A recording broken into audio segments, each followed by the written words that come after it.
So, Wrestlemania Night 1 is in the books. I just made the long trek back from the stadium to my hotel. Let's talk about it. Hello. And welcome to Ricky on Wrestling. All right, in this video, I'm going to be breaking down pretty much everything that happened at Wrestlemania Night 1, going through all the matches, and then at the very end of the video, I'm going to talk about kind of just the whole vibe and what the experience was like being there. So if you just want to sort of be here for what I thought of all the matches and the breakdown of everything that happened in the show, just hang around for that. And if you don't want to hear about what the experience of going to WrestleMania was like, well, you can just stop the video after that. But we'll kick things off with match number 1 on the card. It was Jey Uso and Gunther. Insane way to kick the show off. Crowd was really, really hot for this. Jey Uso's entrance lasted like 15 minutes. It took forever for him to get through the crowd and down to the ring. And I reckon they went through his theme song at least 4 or 5 times. In the time it took him to get from the top to the bottom and in the ring, and just all the yeeting. There was a lot of yeeting. I don't know if it translated much to TV, but it was really, really good. Just him coming through the crowd, all that whole experience for him must have been amazing. And yeah, it was just a really, really cool way to kick things off. Gunther comes down. They get into the match, and the match is, I think, the best of the matches that they have had, and I'm glad they saved it for WrestleMania. I'm glad Jey kind of got to redeem himself after last year's debacle with his brother, but I think in general, this was a really, really solid way to kick things off. I did notice, I don't know if this is true, but he didn't hit a super kick until towards the end of the match, and I feel like that was kind of a message to everyone that was like, last year was just super kick city. He showed that he can actually put on a wrestling match without having to rely on sort of his crutches, which the super kick has kind of become as part of the Usos. And we get towards the dying ends of the match, and we have a scenario where Jey ends up putting Gunther in the chokehold. And the only thing, my only gripe with this match is that Gunther didn't fight for longer in the chokehold. He kind of tapped out pretty quickly, which was not really what I expected. I thought there'd be a bit more of a struggle. Now, the sequence leading up to that was pretty damaging to Gunther. I think it was like 3 or 4 splashes, some super kicks, and a spear. So they may be just selling the fact that he was pretty injured after all of that, and they just went, yep, put him in the chokehold, and he's going to tap out immediately because he's got no way out. He's absolutely been battered and beaten here. So that was kind of my only gripe, but it's a tiny little thing. It's not a big deal. I think it was a great way to kick off the show. Really high energy. The crowd was super hot for it, and yeah, it was just nice to see. And then Jimmy comes out. There was a brief moment there where he had the belt, and the people that I was sitting with were just like, "Oh, is he going to hit him? Is he going to do it?" And he didn't. It was fine. We don't need Jimmy turning on Jey again. We don't need that program. I would be more than happy to see it in a little bit down the track. If he still has the title, that'd be awesome. Brother v brother for the World Heavyweight Championship. But we don't need it at WrestleMania to kick things off. Just let Jey have his moment. He got his moment, and it was great. It was just a really, really good way to kick things off. Next up, we had the New Day versus the War Raiders for the tag team titles. I feel like this match and the match that followed it kind of were a bit hampered by the fact that the crowd was so hot for match number 1. The energy in the building we were a bit gassed by the time that first match finishes and we get to the second and the third match before the crowd started sort of getting their energy back around about the 4th match. But in saying that, these guys put on a hell of a show. Really, really hard hitting. Just the War Raiders are awesome. Ivar he needs a really big singles push at some point in the future because he can do things that a man that size should not be able to do, but he does them, and it's just awesome to see. So the New Day bumped like hell for the War Raiders, and it was everything it needed to be. The only thing that I'm going to sort of preface this by, each match I'm going to be like, this is all the cool things. And then at the end, here's my issue with it that could have taken it to the next level. No Big E. This may come later in down the track, maybe on the Raw after Mania. But the general vibe in the building was that Big E's going to rock up, right? And do something, whether he's going to cost them the titles or might come out after they win the titles and I don't know, take him out or something. But again, that's a me thing. That's a crowd thing. We were just sort of built this thing up in our heads that didn't really eventuate. That's not WWE's fault. That's our fault. So, but that was pretty much the only thing. It was a really solid match. It was a shame that the crowd wasn't as hype as they could be because we had yeeted for a good half hour up to that point. So a bit unfortunate, but still solid match all around. Everyone in there worked their asses off. It was great. Next up, we had Jade Cargill versus Naomi. Again, like I said, the crowd was a little bit dead for this. I think the build and the feud is really, really solid. It was just that we were knackered and we were one match in, and we get to match 3 and we're still pretty tired from waving our hands and yeeting for Jey Uso. But I think towards the end of this match, the crowd started to get their energy back again, and I'm still not a big fan of the finish to this match. I really, really thought that Naomi should get the win here. I think it would justify the heel turn.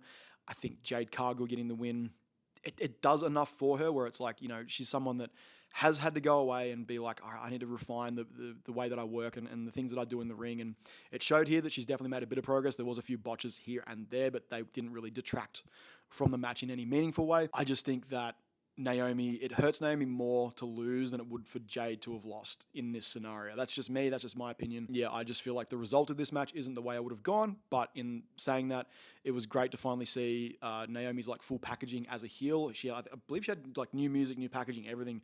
It was great. Like her entrance was amazing. The new sort of heel packaging they've got for her, the caution tape, everything like that. It's really, really good. Jade came out, looked like a superstar. There was people in the area we were in that were going absolutely nuts for her. So she is definitely someone that is a superstar in the making. She has like the look, and now it's just working out in the ring what she has to do, but she's well on her way there, and she got a singles win on a WrestleMania. That's great for her.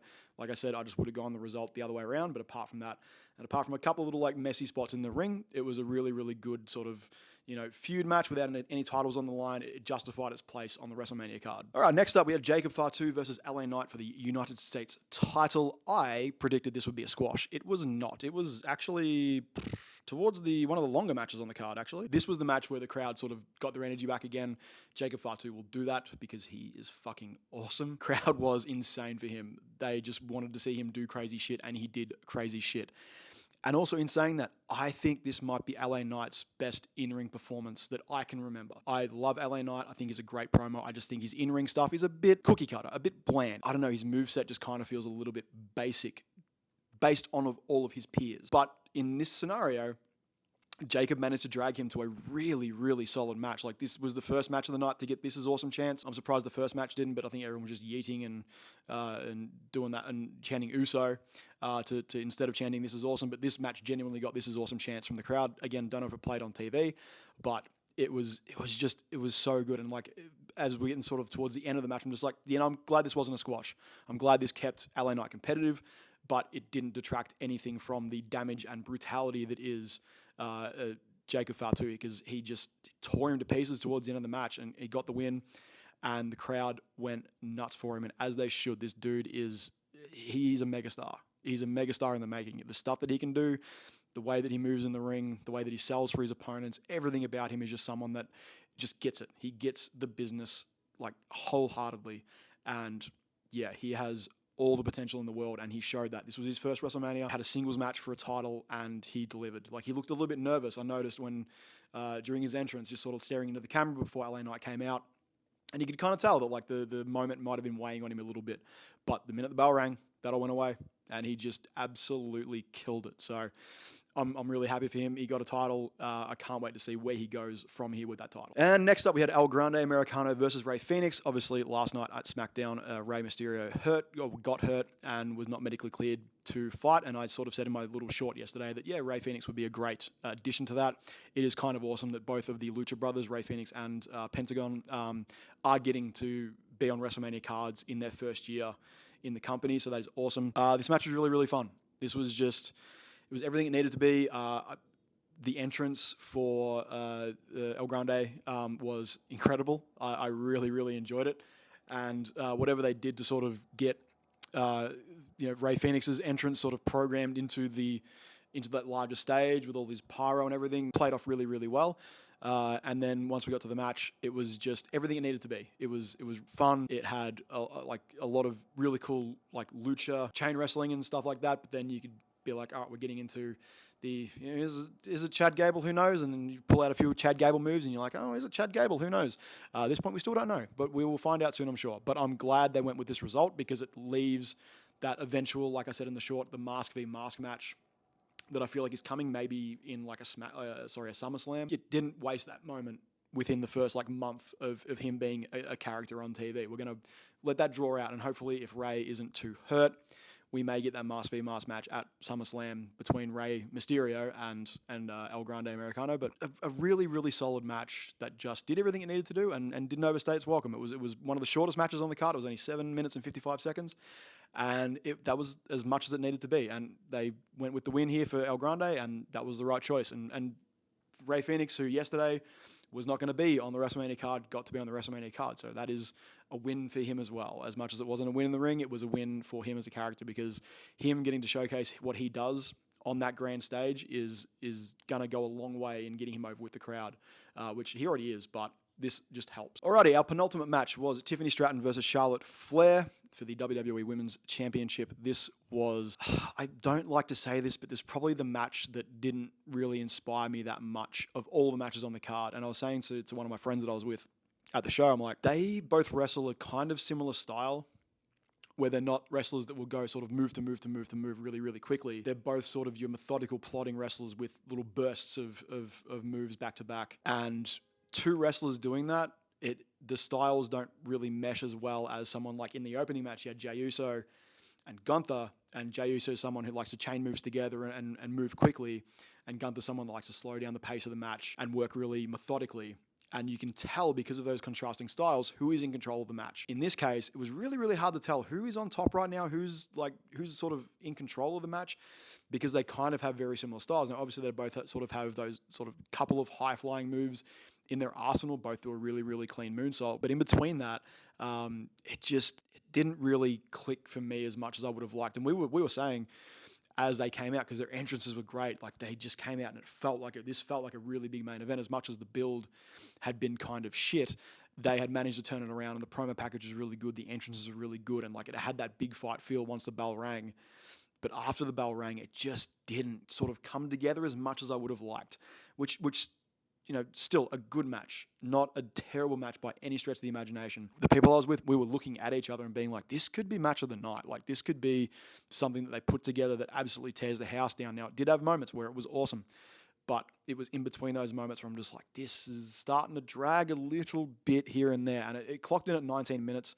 I think it was, the second longest match on the card, which it deserved to be that long because it is a main title fight.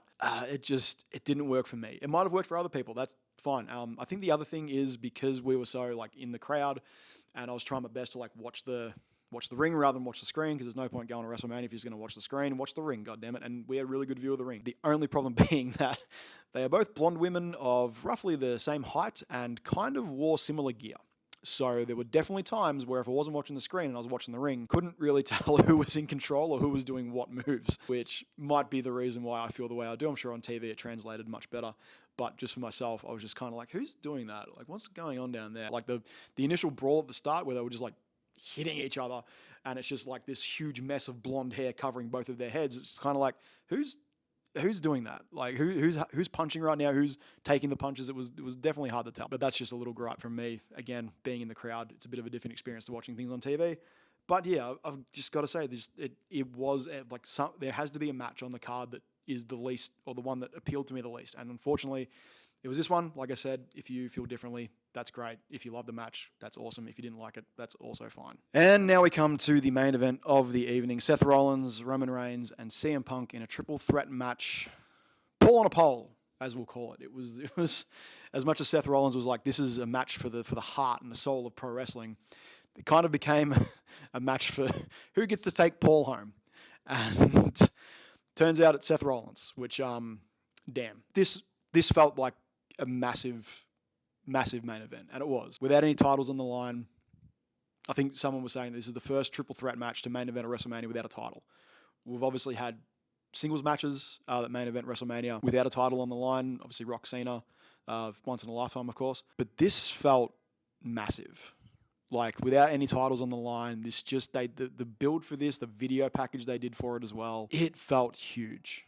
And again, I have no idea how it came across on TV. I've messaged some friends back in Australia and I asked them, just like, how'd the main event feel? And they were just like, it felt massive. I'm like, cool. Crowd was hot. They're like, yep, crowd was really hot. Like, in the stadium, the crowd was hot as hell for this match, because you have those, like, everyone in this match is someone that everybody appreciates for the work that they do. CM Punk, Seth Rollins, Roman Reigns, for different reasons for all of them, but you have like people doing the chants of CM Punk, OTC, the Roman Reigns chants, the Seth Rollins singing along with his music, and it's the same people doing it. It's just like when the crowd decides to chant for this person, everyone joins in. And when they decide to chant for this person, everyone joins in. I'm sure there were some people that were only there chanting for one person. But if you get caught up in that crowd and you're like, I want to sing with the Seth song, I want to chant OTC, I want to chant CM Punk. It's like, it was a crowd that I've never really experienced at a wrestling match, where everyone wants everyone in the match to win, or just to, they want to back them, they want to support them. And it just led to this fucking insane feeling in the stadium. And it was something that I've never experienced before at a wrestling show. I'm getting a little bit emotional talking about it right now, but that video package that they did for Punk before he came out, and like when This Fire Burns started playing by Killswitch Engage, like when Punk came back, I'm like, of course they're going to keep his cult of personality. It's a song that he loves.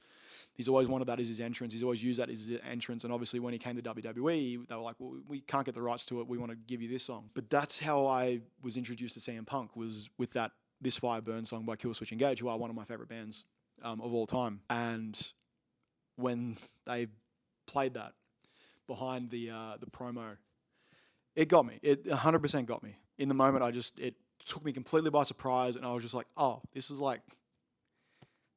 special. Like, it is really special.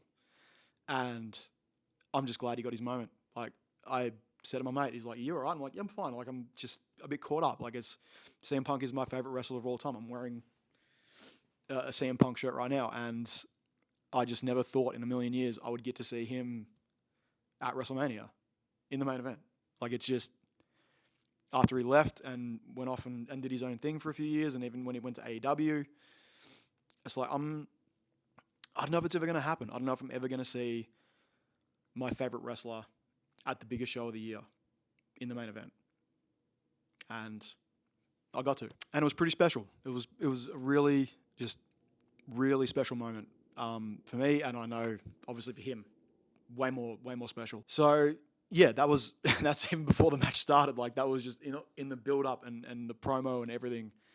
It was just, it felt massive. It earned its spot as the main event of night number one for sure.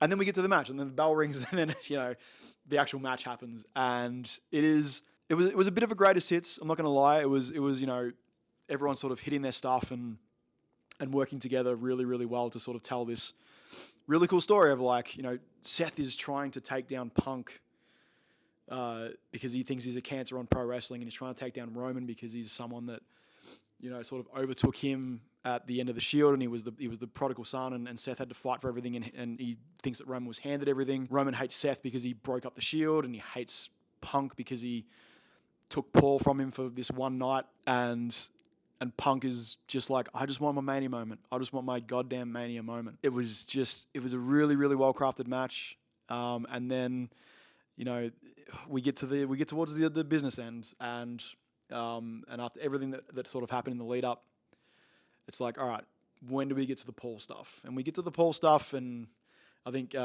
everyone's laid out in the ring. Paul goes and grabs a chair, brings it to the ring, and he's got Punk on one side and Roman on the other. And he slides it into Punk, and crowd goes nuts.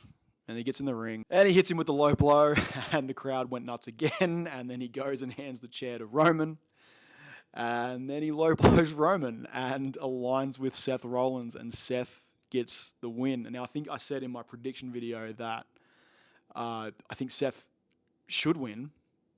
I wanted Punk to win because I'm a selfish Punk fan, and I would have loved him to have that moment, not only in the main event, but to win the main event and have his music played at the end of the night. But the logical part of me, the part of me that's like, I think Seth, one, deserves this, because after last year's Mania, especially where he lost twice in one Mania, he needs a big win on a big stage, and I think he's earned that from the work that he's put in for his entire career, but in the last 12 months as well. He's put in a hell of a year, and it worked so well. And that is who gets to go home with Paul, or take Paul home with him, is Seth Rollins. And just like the energy in the crowd as all this is happening, like as the crowd pops once for one low blow, and then again for another low blow, and like the chair being slid in and stuff. Like, it was crazy. It was awesome to be a part of, and it was a great match. It didn't, like, from an in-ring perspective, it didn't do anything special. It was just everyone in there hitting their stuff and working together to put on a really, really cool story. But that last 5 minutes was just some of the coolest wrestling storytelling that I have experienced in a very, very long time. And I genuinely can't wait to see what happens next with Paul and Seth potentially teaming up. I think we can confidently say that Seth is now officially, he's turned heel, and Paul will be his heel manager. Potentially, we don't know, but that's kind of the direction it feels like at the end of the show where we left off. That was night one, and it was great. I had a great time. It was a hell of an experience, and I can't wait for night two. All right, so I'm going to talk now just a bit about like the whole experience of going to WrestleMania and seeing everything. And I think my opinion may be a little bit skewed because I got to be in a suite. The company that I booked with to get the WrestleMania tickets, they put us in a suite, and that was sweet. So my experience might be a little bit skewed because I didn't have to line up for like food and drinks and stuff, which was nice. We had the front row of the suite, so we had a completely unimpeded view of the ring. Even like as far back as we were in the level 2 suites, so up a little bit higher, but we could see the whole entrance ramp. We could see the ring. Like we had just an incredible spot to watch, and we have the exact same spot tomorrow, so I can't wait for that. But yeah, it was cool, man. Like the energy of everyone at the stadium was really, really cool. Like I know that it has been said that this Mania is one of the lowest selling in a while. Like I think they said tonight the attendance was like 61,000. They did say it was a sellout, but I looked around and there was like empty seats. You know, pretty much every bay I could spot at least one empty seat for the most part. So that was interesting. But it's going to be funny when they come out tomorrow and be like, oh, 65,000, it was a sellout. It's like, yeah, but yesterday you said 61,000 was a sellout. How does that work? But yeah, everyone's energy in the place was just really, really cool. Like everyone was just there to have a really, really good time. Like my, few days in Vegas now, just walking around the strip, I've, met a bunch of people just randomly that just like are other wrestling fans because the whole town's been taken over by wrestling fans, and just had chats and stuff. And it was just a really, really cool experience. It's just nice to have everyone sort of come together for this one purpose, this one thing that we all love, and get to go experience it together. And so for anyone out there that's umming and ahhing about going to WrestleMania, do it. if you can, obviously. It wasn't a cheap trip, trust me, and especially coming from Australia, you add airfares on top of all the Mania stuff. It's not cheap, but it is something that if you can afford it and you have the means to do so, I highly recommend it. The weeks up to this point has been awesome, and I'll probably speak more on it tomorrow in the video for night number 2, or maybe the Raw After Mania. I'm going to do a video for Raw After Mania as well. I might do it there, sort of a big roundup of how the week has been. But this is just a little check-in, and so far I'm 3 or 4 days into Vegas now, and it's been an awesome experience. So yeah, anyway, I think that'll do it for this video. I'll see you guys tomorrow for WrestleMania Night 2. Obviously, John Cena, Cody Rhodes main eventing, which is going to be really, really cool. Thank you so much for watching as always. I'll see you in the next video. And as always, bye.